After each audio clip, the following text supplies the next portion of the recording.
ginnaaw bi ma leen nuyoo yéen ñëpp di leen xamal ni man maa ngi tudd Thérèse Mbodj nekk secrétaire ci réseau national des femmes rurales bi nekk ci biir Sénégal ëmb 14 régions yi nekk kuréel goo xam ne bii 14 régions yi nekk Thiès ci jigéenu kaw yëpp laal nañu ko xam nañu mettit yeeg naka la ak nan la. tey jii ñu am sawarte bu baax a baax ànd ko kuréel gi nga xam ne mooy ONG mooy société civile mooy état mooy chercheurs yi ak ñépp ñi nga xam ni ñoo sos DITAYS ci 2019 ba tey ci 2019 ba tey réseau national boobu nag nekk koo xam ne kii membre la ci biir ànd ak ñoom dem def tout le Sénégal pour xool jafe-jafe yi ak ngëneel yi fan la te fekkoon fa ay jigéen ay góor ay xale yu jàmbaare ci kaw gi doon def lii nga xam ne moom la ñu mébét ni fas yéene koo gën koo lawal ci àddina si loolu ñu am ci mbégte bu baax a baax a baax ginnaaw loolu itam DITAYS bi di caravane bi nga xam ne ubbi nañu ko depuis le 7 jigéenu kaw yi nekk ci biir tund bi yépp taxaw nañu temb wane la nga xam ne ñoom ñu ngi koy jëf ku jëm ci yeesal suuf si ndax ku ne xam na ni jëkkoon nañu fee wax ni changement climatique jëkkoon nañu fee wax ni suuf si amul doole jëkkoon nañu fee wax ni àll bi dem na te yooyu yëpp li ko waraloon bi ñu gëstuwaat maam def ñu nen ni mbay mi amoon démb suuf si nañu ko doon yore démb ak barke démb moo manqué moo tax en tant que jigéenu kaw ñu jóg ne temb joxanteeg loxo kuréel yooyu ma wax pour ñu mën a bokk xeexandoog ñoom nasandoog ñoom fexe ba àll bi naataat te bu àll bi naatee yaakaar naa ne mbay mu sell day am suuf si day sell day dund te ci biir loolu itam ñi koy jëfandikoo seen wér-gu-yaram dina gën a naat te àll bi day gën di naat bu boobaa transformation bii ñuy wax ci fruits et légumes àll bi itam mooy new yi mooy màdd yi mooy leneen ak leneen day gën di sax te koom gi day gën a bare ci dëkku kaw yi te bu dëkku kaw yi naatee bu dëkku kaw yi omlee yaakaar naa ne tout le Sénégal sera heureux et va vivre avec des cultures saines et durables et c'est ça que recherchent les femmes rurales au niveau national. De la DITAYS, chers participants, en mon rang et titre, je souhaite la bienvenue à tout le monde et je remercie toutes les régions ou toutes les associations qui ont pris cette initiative. Pour moi, qui est d'une importance capitale. Je pense même que ce serait nécessaire que chaque jour qu'on décide au niveau de l'ONU une minute de silence pour que chacun réfléchisse par rapport à la situation actuelle. Parce que nous sommes au mois de février, il fait très chaud au Sénégal. Cela doit faire réfléchir tout un chacun. Actuellement, les ventilateurs ou les climatiseurs sont en marche au mois de février au Sénégal. Cela quand même doit nous faire réfléchir.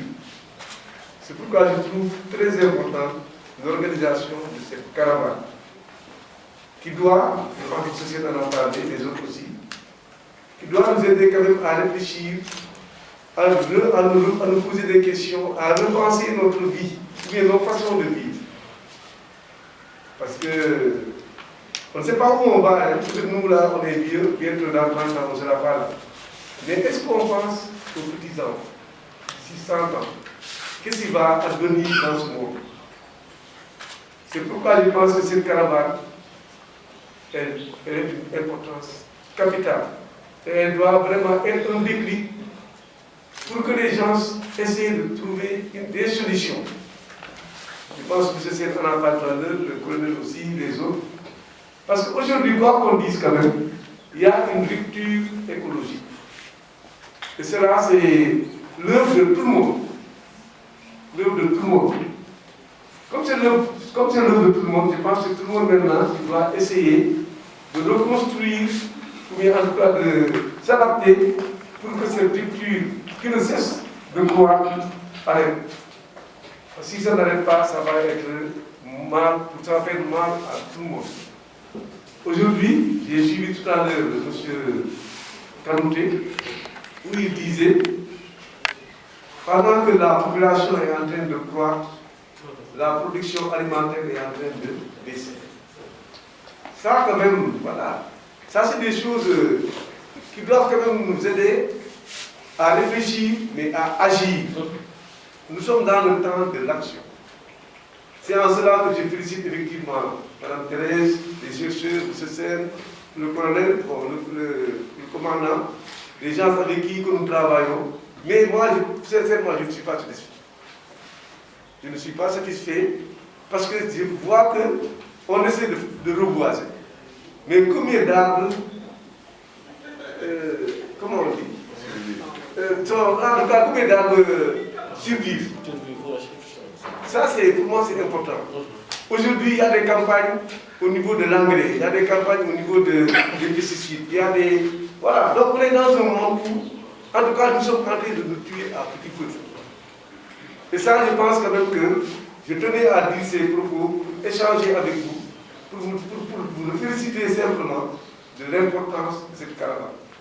Espérons que les 14 étapes, en tout cas celle de Thiès, j'espère que ça va en tout cas faire réfléchir les gens et j'espère que les 14 étapes ne vont faire que du succès. Et on espère aussi que l'État ou les décideurs de ce monde, de plus en plus, doivent... C'est nous aussi les décideurs. Qui élit le président Macky Sall? C'est nous. Est-ce que nous aussi, dans les programmes des différents pays, des différents gouvernements, ou les maires, nous les maires, est-ce qu'on exige des choses concrètes concernant l'agroécologie, concernant les eaux et forêts, en tout cas la foresterie? Je pense que nous aussi, les citoyens, doivent être beaucoup plus exigeants par rapport à cela. Je pense que les citoyens doivent demander, en tout cas à nos dirigeants, d'être vigilants dans ces secteurs clés qui doivent faire revenir l'agroécologie dont vous parlez. Je tenais à partager ces mots et à vous remercier et à déclarer quand même ouvert cette étape de Thiès que je souhaite en tout cas plein de succès et plein de résultats. Je suis Marania Belko, je suis agronome, chercheur à l'ISRA. Je suis basée ici au Centre d'études régionales pour l'amélioration de l'adaptation à la sécheresse de l'ISRA qui est ici à Thiès, à l'ENSA. Et je vais d'abord remercier nos partenaires écologiques qui nous ont invités dans cette initiative, cette belle initiative qui nous réunit tous ici. Et je remercie aussi monsieur le colonel du centre. Je remercie aussi nos partenaires, nos représentants des femmes rurales. Je remercie tous les participants aussi qui sont ici présents. Et je vais parler au nom de notre directeur général, Dr Momar Talasek, de notre directeur scientifique, Dr Abdoulia, et de notre directeur du CERAS qui est absent à cause d'autres obligations. Et c'est pour dire que vraiment, nous sommes très contents de faire partie de cette belle initiative du PAES. Nous avons un grand rôle à jouer en tant que chercheurs. Donc, comme vous le savez, notre environnement est très menacé. Et en plus de ça, les changements climatiques, ses effets sur l'agriculture, nous tous nous le savons. En plus de ça, nous vivons une situation sanitaire qui vient tout déranger. Comme vous le savez, nous le sentons tous, surtout nos femmes ruraux qui sont déjà dans un secteur vraiment, ils contribuent beaucoup dans l'économie du pays. Donc cette initiative, moi, je l'apprécie beaucoup et je pense que nous avons un grand rôle à jouer. En tant que chercheurs, nous avons déjà produit des technologies que nous tous ensemble, entre partenaires, travailler pour voir, évaluer toutes ces technologies, voir vraiment leur valeur, comment ils sont appréciés par les producteurs, comment les rendre beaucoup plus efficients pour que les producteurs puissent les utiliser. Donc nous avons du travail à faire, nous avons notre place dans cette caravane-là et je pense qu'ensemble, nous allons trouver des solutions, des technologies adaptées qui peuvent vraiment servir nos agriculteurs et tous les autres utilisateurs de ces technologies agroécologiques pour pouvoir vraiment sauver la souveraineté alimentaire du pays et de l'Afrique. On aimerait bien que dans nos territoires, que ce type d'environnement s'y reproduise. Vous l'avez dit tout à l'heure, que effectivement l'État ne peut pas mettre un agent des eaux et forêts partout, dans tous les villages, chose qui est claire, et une chose qui justifie, entre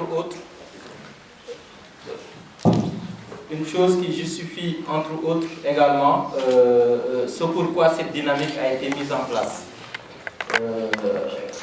Je veux citer la mobilisation sociale, la mobilisation des acteurs de tout genre, engagés à fond pour une transition agroécologique, tout comme également des acteurs qui ont des potentialités, mais peut-être qu'ils ne sont pas encore préparés. Et donc c'est ce pourquoi cette dynamique, dans cette dynamique, j'y reviendrai tout à l'heure, vous y retrouverez différents profils d'acteurs, chacun avec ses compétences, pour aller dans les territoires, d'où l'importance d'y associer des collectivités territoriales. Donc, chose pour laquelle également, aujourd'hui, on se retrouve donc avec Michel le maire de Mont-Roland, que nous saluons, et également que nous remercions de nous avoir accordé un peu de son temps pour participer et peut-être également servir de relais aux autres territoires. Parce qu'aujourd'hui, cette caravane s'inscrit dans l'idée de questionner, dans l'idée de recueillir des propositions pour une mise à l'échelle de cette transition agroécologique. Classiquement, ou bien à première vue, on se limite souvent à la parcelle. Mais aujourd'hui, la grande question, c'est comment y arriver à l'échelle des territoires. Et que cela se fera sans doute en passant par l'intégration de ces questions d'agroécologie dans les plans locaux de développement. Donc là, vous comprendrez alors pourquoi cette dynamique après 2 ans, revient plutôt pour une nouvelle phase de consultation des acteurs, entre autres pour, je dirais, pour une citoyenneté verte. Parce que tout est question de civisme, tout est question de citoyenneté. Une personne ne peut pas transformer tout un territoire. Il faudrait forcément une mobilisation. Donc, aujourd'hui, ceux qui sont dans cette salle illustrent en fait cette idée de mobilisation, parce que nous ne sommes pas sortis d'un même site, d'un même lieu, mais nous sommes venus d'ailleurs par-ci, par-là, pour ensemble discuter, réfléchir sur aujourd'hui en termes de dynamique au niveau local. Qu'est-ce que ça demanderait ici au niveau de cette zone de Thiès? Sur quel levier s'appuyer? Il y en a certains que nous connaissons bien. Je veux citer également la femme. Dans toute histoire de transformation, elles sont souvent plus faciles à impliquer. Elles adhèrent. Et chose pour laquelle nous y reviendrons également sur le terrain. Mais je vais m'arrêter là. Et après revenir peut-être plus tard sur une présentation de la DITAES en tant que telle.